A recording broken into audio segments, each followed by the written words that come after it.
Great morning, holy brothers! Thank you so much for joining us on our pathway to peace, inside the Garden of Peace.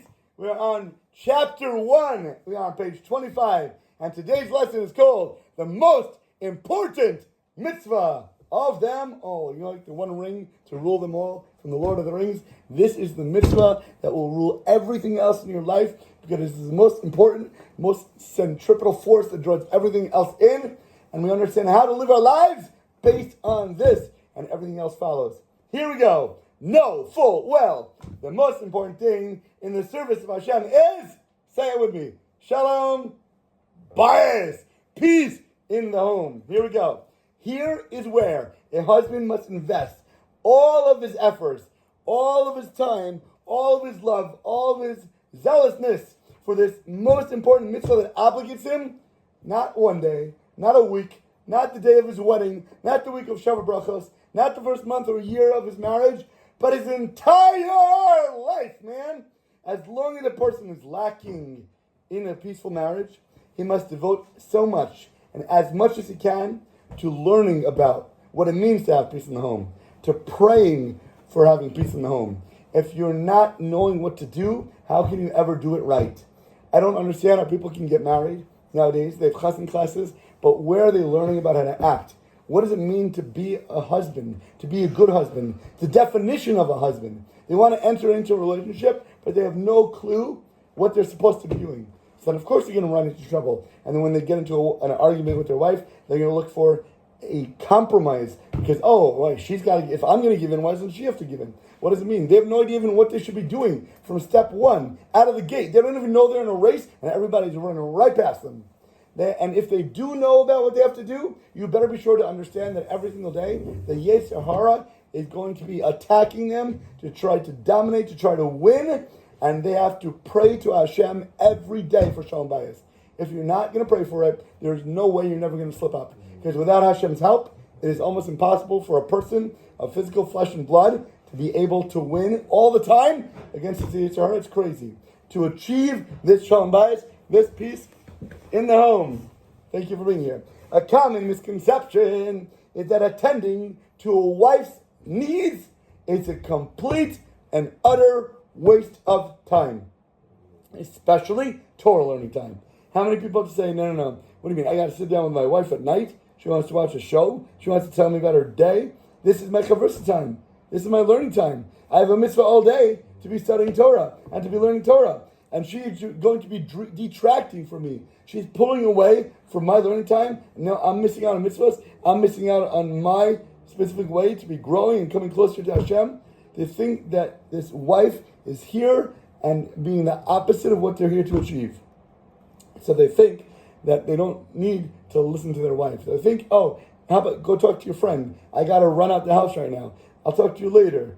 And they're making her feel like she is completely unimportant in your eyes, and she's going to feel that, and that is going to destroy her from the inside out.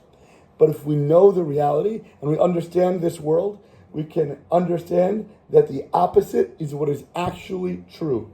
Shalom Bayis, peace in the home, listening to a wife, making her feel fantastically phenomenal, is the most important mitzvah.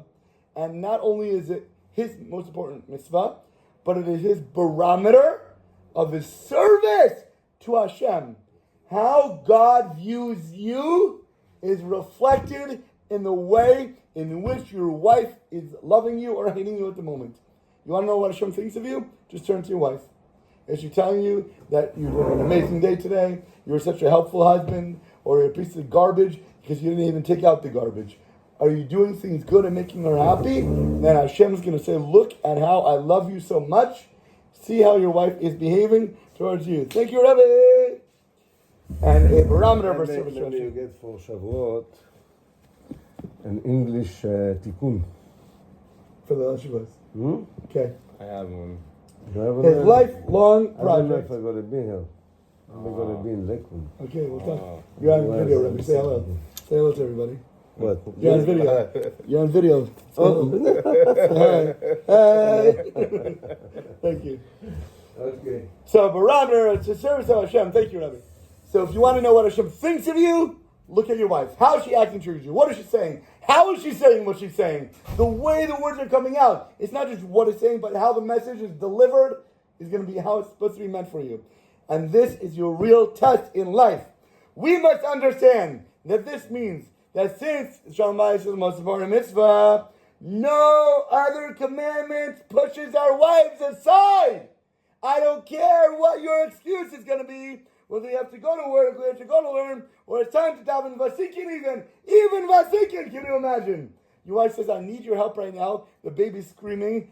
He needs a bottle. We need a diaper to be changed. All the stuff needs to be thrown into the wash. Honey, I can go to davening and do the wash later, and it'll still be done before you're waking up. She won't even know the difference. But if she wants it done right now, Hashem is telling you, listen to me. Bubala, Shepsala, my loving son, I'm telling you exactly right now in this moment what you need to be doing. So please understand the message and don't use anything as an excuse, especially my mitzvahs. I'm the one who tells you to do that. Your wife is the one who tells you to take out the garbage. Fine. Okay? You go to the garbage, you take the bag, you're lifting them up out of the can, and your wife's like, why didn't you do the dishes yet? And now you're stuck. I'm holding the garbage, you tell me to do the dishes. You know? Can I please first take the garbage out that you just asked me to do? But no, she's in front of the sink and she sees the dishes. Put the garbage down, go do the dishes, and then come back and take the garbage outside. Of course she's the one that asked you to do it. But now in her mind, in this flash, something else has taken priority. Right now there's another rung on your ladder that you need to climb, and you're not supposed to open your mouth and say, God forbid, anything, but with love and with zealotness and zrizas, of course, hello, yes, I'm sorry I didn't do the dishes. I don't know what I was thinking. Right now I'll take care of it, and then right afterwards I'll go outside and take the garbage out.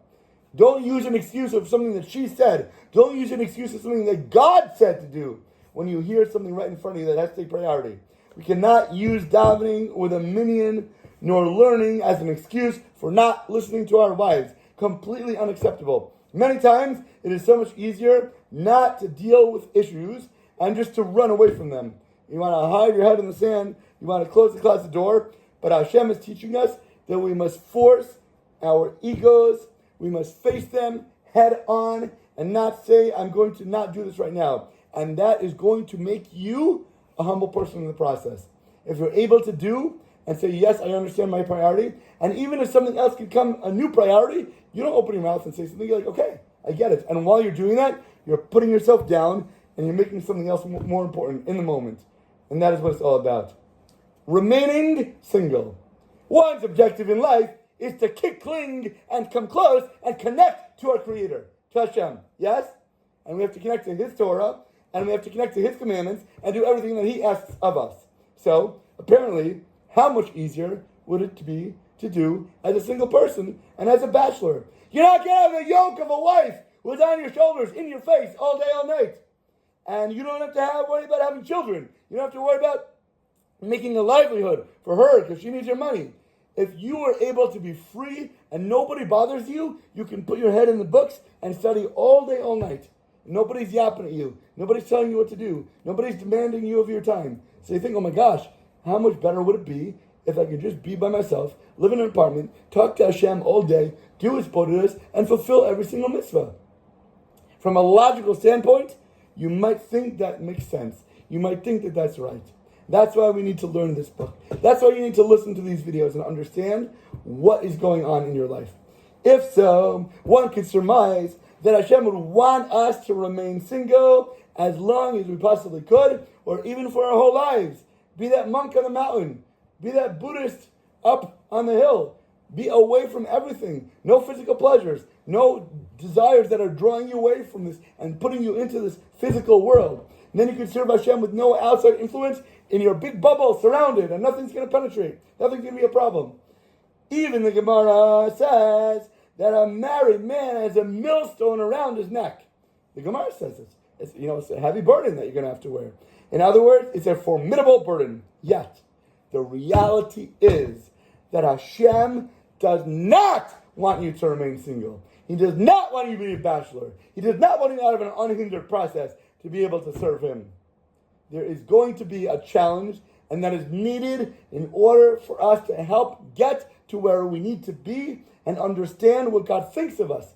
If you don't have a wife in your life, you're going to have no idea whether you're doing good or not. She needs to blast you. Hashem has to send a message through something to be able to get to me, so I can have that relationship and know where I'm standing. And we're going to understand much more about this as we continue in these lessons. And with that, have an awesome, graciously amazing rest of your day.